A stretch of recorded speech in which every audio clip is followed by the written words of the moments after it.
구독, 좋아요, 알림 설정, 댓글까지 부탁드리겠습니다.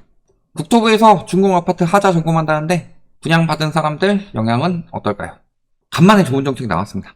저는 늘 말씀드리지만 정부를 까는 게 아닙니다. 정책을 까는 거고 그 정책을 했기 때문에 정부를 까는 거죠. 엄밀하게 말하면 죄는 미워하되 사람은 미워하지 말라. 하지만 죄인은 미워한다. 이 정도의 느낌인 거예요.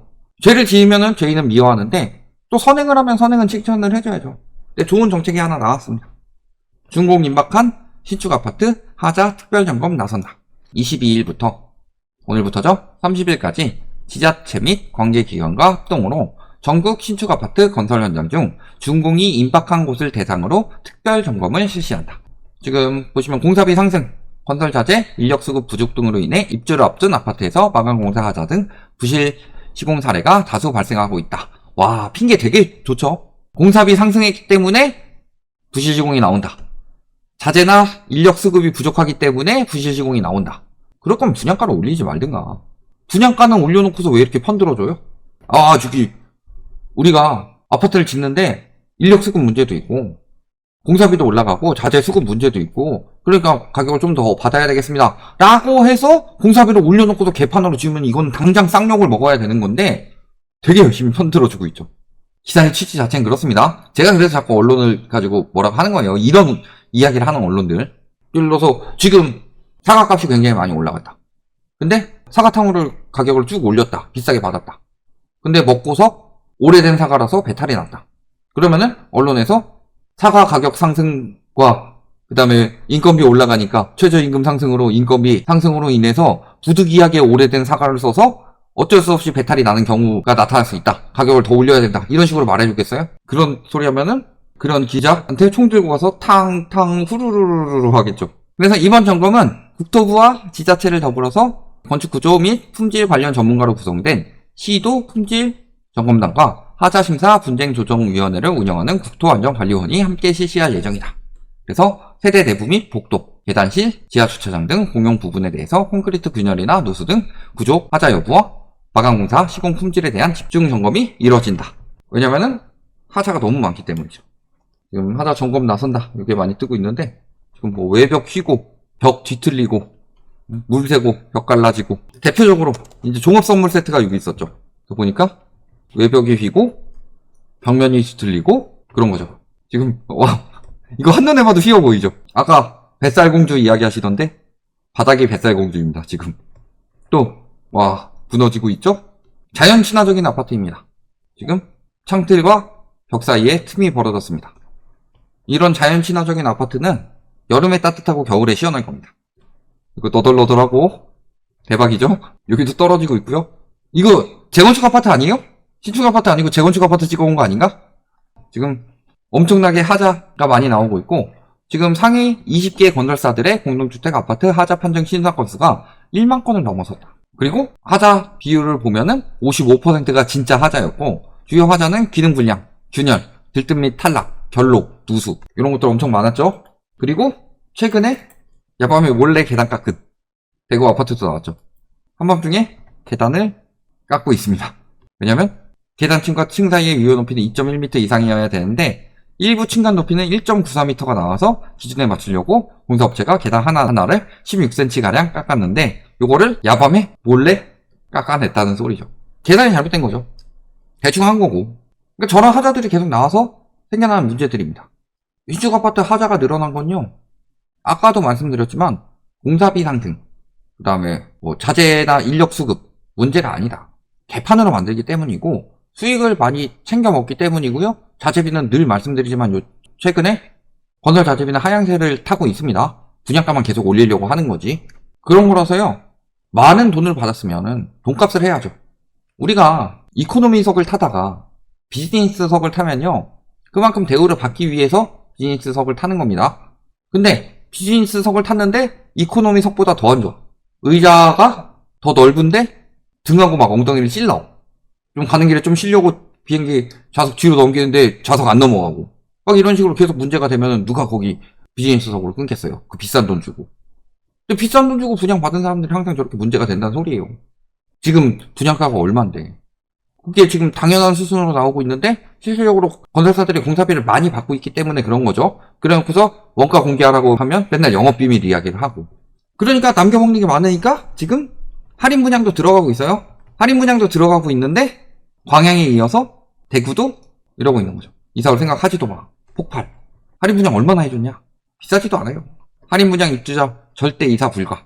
내 돈 다 내고 들어온 기존 입주자 부글부글. 갈등 계속될 것. 그래서 단지 출입을 막는다든가 관리비 추가로 요구한다든가. 광양에서도 엘베비 막 500만원 이런 식으로 이야기를 했죠. 그래서 유람동, 동구 유람동에 안심호바 서밋 이스텔라, 여기도 미분양이 20가구가량 남았는데 시행사인 호반산업이 미분양 물량을 판매하지 못하고 있다. 왜냐면 9천만원까지 할인해 주려고 했는데 수분양자들이 입주자 반대를 하고 있죠. 관리비를 더 내라, 못 들어오게 막고 있다. 빌리브 헤리티지에서도 같은 상황이 벌어지고 있다. 심지어 수성구마저. 대구에서 할인 분양 받은 사람들이 어딜 대구박을 넣으려고 하고 있냐. 죄송. 어딜 저렇게 하고 있냐. 이게 다 문제예요. 왜냐면은 할인 분양할 여력이 되는데 비싸게 받았다가 할인 분양해 주는데 기존의 수분양자들에게 얻은 수익은 포기하고 싶지 않으니까 이렇게 다툼이 있더라도 건설사는 나 몰라라 하고 있는 거고, 이 부분에 대해서 과거에 판례가 있었죠. 할인 분양 받은 사람들만큼 기존의 수분양자들이 할인 분양을 받을 수 있냐? 요 판례에서 그 사람들은 이미 계약서를 썼는데 뭔 소리를 하고 있냐. 할인 분양 받은 사람들은 그 가격에 계약서 쓴 거고 당신들은 그 가격에 또 사겠다고 들어간 거 아니냐. 그러니까 당신들한테 할인 분양 해줄 이유는 없다. 이런 판례가 있으니까 당연히 분쟁이 생길 수밖에 없는데 이거를 건설사와의 분쟁이 아니라 자꾸 수분양자들끼리 분쟁을 하도록 만들어요. 건설사가 해결해야지. 건설사가 시행사가 아니라면 시행사가 해결을 해야지. 똑같은 거예요. 층간소음.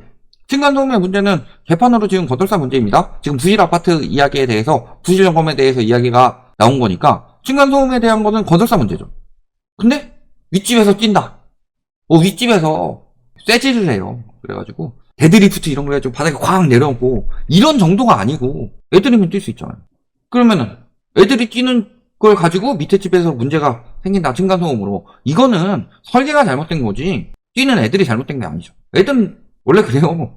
근데 이거를 다 층간소음 문제로 해가지고 윗집이랑 아랫집이랑 배려를 해줘야 된다. 엄밀하게 말하면 윗집이나 아랫집이나 둘 다 피해를 보고 있는 거고, 그 피해는 층간소음에 대한 자재비를 아낀, 설계대로 하지 않고 자재비당 인건비를 아껴서 층간소음이 나도록 만든 건설사들 문제다. 그 문제가 분양이 안 되니까 건설사들이 조금이라도 더 뽑아 먹으려고 억지로 더 자재비를 줄이면서 분양가는 올려받고 있는 거고, 막판에 한탕 크게 해먹으려고. 혼진하기도 마찬가지잖아요. 혼진하기도 막판에 한탕 크게 해먹으려고 돈 쫙 모으듯이 분양가 쫙 올려가지고 쫙 모으면서 개판으로 짓는 거죠. 개판으로 지으니까 가격은 비싼데 사람들이 비싼 만큼 혜택을 못 받는 거고. 근데 이 여론이 번져가면 어떻게 돼요? 분양을 안 받죠. 분양을 안 받는데 지금 정부에서는 PF 문제를 굉장히 크게 보고 있습니다. PF 문제가 큰데 건설사가 개판으로 지어서 분양을 안 받는다. 그러면은 PF 문제는 더더욱 커질 수밖에 없죠. 이 상황에서 가만히 둬봐라. 사람들의 여론이 점점 더 안 좋아지는 것을 가만히 둬버리면은 앞으로 걷잡을 수 없이 커지게 되고, 그러면은 금융권까지 번진다고 그러죠. 그러니까 지금 하자 이제서야 들어가고 있는 거예요. 사실 이거는 잘하고 있는 거죠. 이제서야라도 들어가는 게 낫죠. 박명수가 한 명언이 있잖아요. 늦었다고 할 때가 가장 빠르다가 아니라 늦었다고 생각할 때가 정말 너무 늦었다. 그러니까 지금이라도 당장 시작해라. 시주아파트 하자 문제는 이번 정부만의 문제가 아니고 여태까지 계속 있었던 문제이기 때문에 지금이라도 끊어내고 들어가는 건 굉장히 잘하는 거다. 다만 두 가지 걱정이 되는 부분이 있습니다. 요거까지 만족을 하게 되면은 이번 정책은 윤석열 정부 부동산 정책 중에서 진짜 잘했다. 이 정책 하나만큼은 굉장히 잘해서 앞으로 굉장히 오랫동안 유지가 된다. 예를 들어서 김영삼 정부와요 IMF 터뜨렸어도 금융실명제 해가지고 그 정책만은 나중에도 굉장히 도움이 많이 됐던 것처럼, 첫 번째, 하자 점검하니까 더 많은 자재를 쓰고 더 많은 인건비를 나가기 때문에 분양가가 더 올라야 된다. 이딴 개소리 나오지 않게 하는 거. 이런 여론 분명히 만들려는 언론사 있을 것이라고 봅니다. 여태까지 추이를 보면. 그리고 두 번째, 제대로 하는지. 왜냐면요, 이거는 트라우마가 생긴 게 원희룡 전 장관이 층간소음 기준을 강화하겠다 해가지고 실질적으로 데시벨을 더 낮은 기준으로 만들었지만 백머신에서 요만한 임팩트볼로 바꿔서 했기 때문에 실질적으로 층간소음 기준은 완화가 되었었죠. 그래서 저희가 그때 원희롱이라고, 사람들 희롱하냐 이런 농담도 던졌었는데, 그런 것처럼 제대로 해야지 기준을 대판으로 만들어가지고 하자 없습니다 라고 하면요, 오히려 문제가 더 커질 수도 있습니다. 요즘에 입주하기 전에 하자 점검하는 곳들이 인기라고 하죠. 근데 정부에서 하자 점검 했다고 해서 문제 없다고 생각하고 하자 점검을 안 하고 들어갔다가 살면서 문제가 생기게 되면 더 크게 되는 거죠.